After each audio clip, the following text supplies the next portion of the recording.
Hello YouTube, my name is Isabella and welcome back to my channel, Stubbornly Bookish. Today I'm going to be doing my August wrap-up.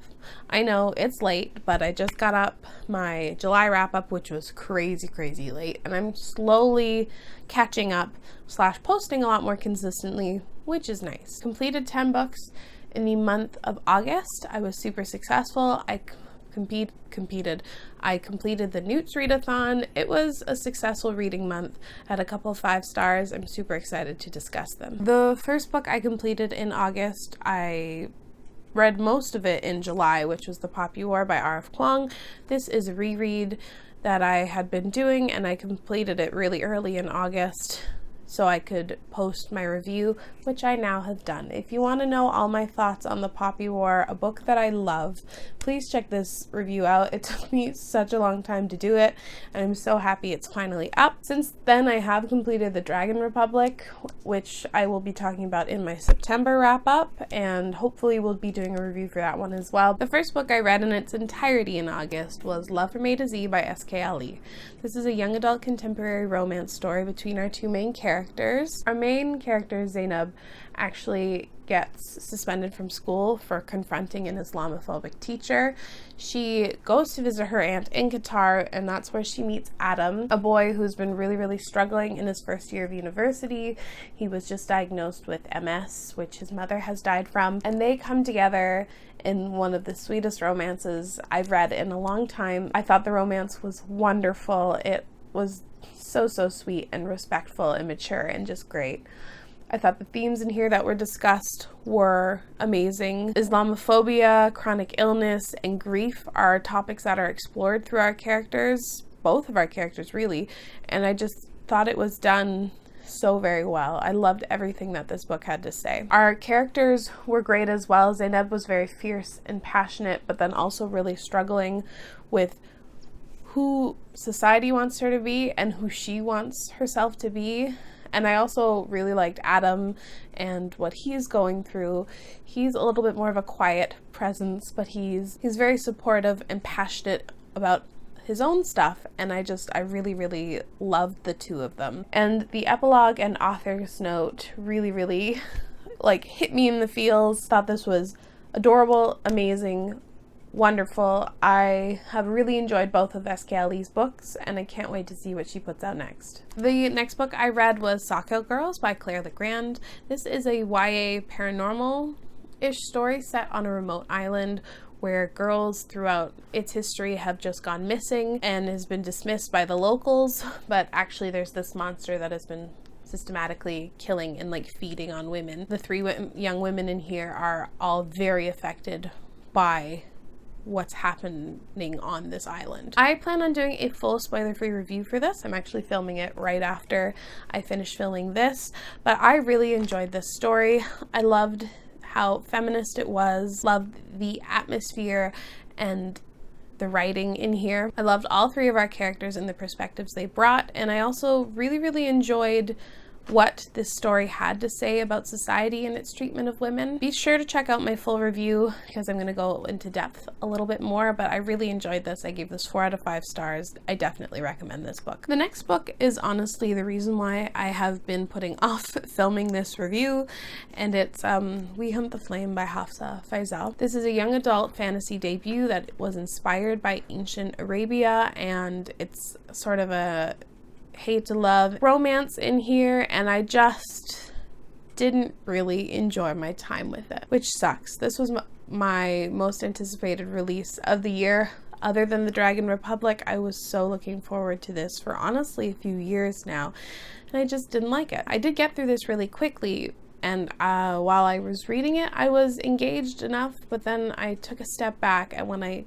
came to like write down some of my thoughts, I realized a lot of it didn't quite work. This was full of good moments and brief scenes that I would have loved had the build-up been done properly, but there is zero payoff because we haven't been slowly building towards these things. Everything in here felt so very rushed. Certain character motivations are honestly outlandish.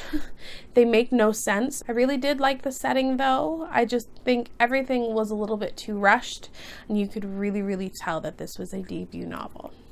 I ended up giving this 2 out of 5 stars, which I'm like heartbroken over. The next book I read was Forest of a Thousand Lanterns by Julie C. Dow. It is a retelling of the evil queen from Snow White. This is essentially kind of a villain origin story. Our main character is supposed to be pretty ruthless and power hungry, but I don't know if it's the age category that prohibited this book from truly going there, but this was not the book I was expecting. I was hoping that this was going to focus on a main character that is power hungry and bloodthirsty and like wants to rise above.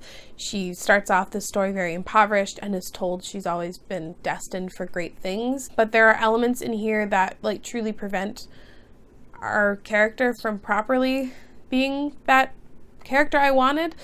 That was not eloquent at all. I hate that there was a mystical element that sort of was the reasoning behind her ruthlessness that I could not stand and was so irritated that that was a thing. Again, I really liked the setting. I always love non-European inspired fantasies and their settings. I find them always to be pretty refreshing.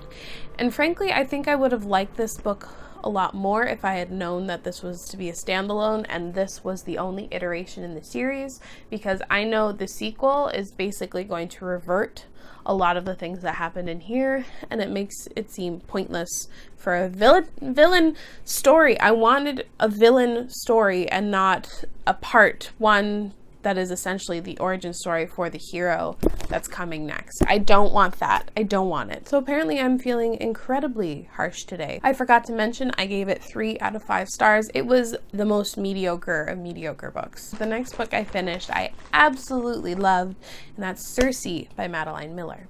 This is an adult historical fantasy. This is set in like ancient Greek times following the sorceress / witch Cersei, and it basically reimagines her myth. I thought the prose in here was just simply gorgeous, and I also actually listened to this on audio, and I thought the narrator too did a really good job. This is an incredibly slow paced book. It's very character focused, specifically just on Cersei. You get instances of other characters from myth that come to her. I love that it gave voice to someone who is previously thought of as incredibly villainous in Greek myth. I'm not the most familiar with the myth of Cersei, but I know she's supposed to be like this evil witch that turns men into pigs, and I just really loved how this reimagined it, gave her a sympathetic voice, and that she changed and grows over a long period of time. It was beautiful. I get the hype. I can't wait to read Madeline Miller's other book, and I gave it 5 out of 5 stars. The next book I read I'm slightly conflicted over, and it's They Both Die at the End by Adam Silvera. This is a sort of YA speculative / sci-fi novel. It's set in the near future where there has been a technology called Deathcast that's been created that essentially will inform you the day that you are going to die. There's nothing you can do to prevent your death. It is just certain. You get a phone call in the middle of the night, and then you have to set your affairs in order. Frankly, I found the first half to be incredibly depressing. I had a headache after reading like 100 pages, and I was just like, wow, this is bleak. I know it's going to be bleak. It's about 2 characters who are both informed that they're going to die, and it focuses on them and their mortality, but bleak. I really started enjoying it more towards the second half of the story, where they focused on living their last hours, and when they come together and start growing together, I really enjoyed that. I will say I would have loved to see more exploration into the ethics of a technology such as Deathcast being created. The concept was so interesting that I would have liked a little bit more explored into the history of this very new technology. This book has own voices for both Cuban and gay representation. We also have a Puerto Rican bisexual character in here, and I just loved the representation. I love that these 2 boys just ever so briefly start kind of falling for each other, and how upsetting it is. For the most part though, I did like the story. I've seen a lot of actually pretty negative reviews for this book, so I am so surprised that I enjoyed it. And I ended up giving it 4 out of 5 stars. I thought it was interesting. I'm just realizing I gave out 3 5-stars in the month of August, which is not normal for me, but the next book I read was With the Fire on High by Elizabeth Acevedo. This is a young adult contemporary story that follows a teen mother. She, I think, is in her last year of high school, and she really wants to be a chef, and it focuses on her just having to balance so many aspects of her life and the struggles she faces. I would read anything Elizabeth Acevedo has to write. I think her prose and her just way of writing is some of the most beautiful writing I have ever experienced. She writes a lot about like hard truths, but really puts it in such a beautiful and profound way, and I just think she is stellar. I loved Imani and how well she learns and grows. The audiobook is also perfection because it's narrated by Elizabeth Acevedo. Honestly, I would listen to Elizabeth Acevedo narrate a grocery store list. I would listen to anything she narrates. Her voice is beautiful. Her prose is beautiful. This book was beautiful. This book was honestly so amazing, and I am not shocked at all. I gave it 5 out of 5 stars. Elizabeth Acevedo has firmly made herself an auto-buy author for me. I can't wait to see what she writes next. The next thing I finished was A Monster Calls by Patrick Ness. This is set in England, and it follows a young boy who is witnessing his mother get increasingly sick from cancer and like the weight he feels because of it. It's a fairly quick read, but I think one that is incredibly impactful. I just really like that this book explored many different aspects of grief and how you can grieve when someone is still sick and with you still. I thought the illustrations in here were really, really powerful and enhanced the story a lot. There's a lot of really dark and creepy imagery in here, but it, I think, illustrates its point really, really well. The grief portion of this like really, really hit home for me, and it was pretty emotional. I'm interested in watching the movie. I'm glad I finally read this. It's been on my TBR for so long. I gave it, I think, 4 stars. I did really enjoy it. And the last thing I'm very quickly going to talk about is Saga Volume 4 by Brian K. Vaughan and Fiona Staples. It's an adult sci-fi graphic novel series. I've been talking about it a lot on my channel, going through the volumes now rather quickly. I have been really enjoying the graphic novels, but I didn't really love this iteration. I just wasn't personally a fan of where the story went. I didn't love the sort of miscommunication, borderline emotional cheating stuff that went on here. I'm well aware that couples go through their rough patches, but certain things in here I just wasn't a fan of. An entire storyline arc, whatever you want to call it, with certain characters was entirely missing from the entire freaking thing until like basically the end. And I really want to know what's happening with those characters, so I wasn't happy that this was missing. I did like the end. It made me want to pick up the sequel right away. And I still like the overall story. This volume just happened not to be my favorite, and I think I gave it 3.5 out of 5 stars. So those are all the books that I read in the month of August. I think a really up and down reading month, some really high highs and some low lows.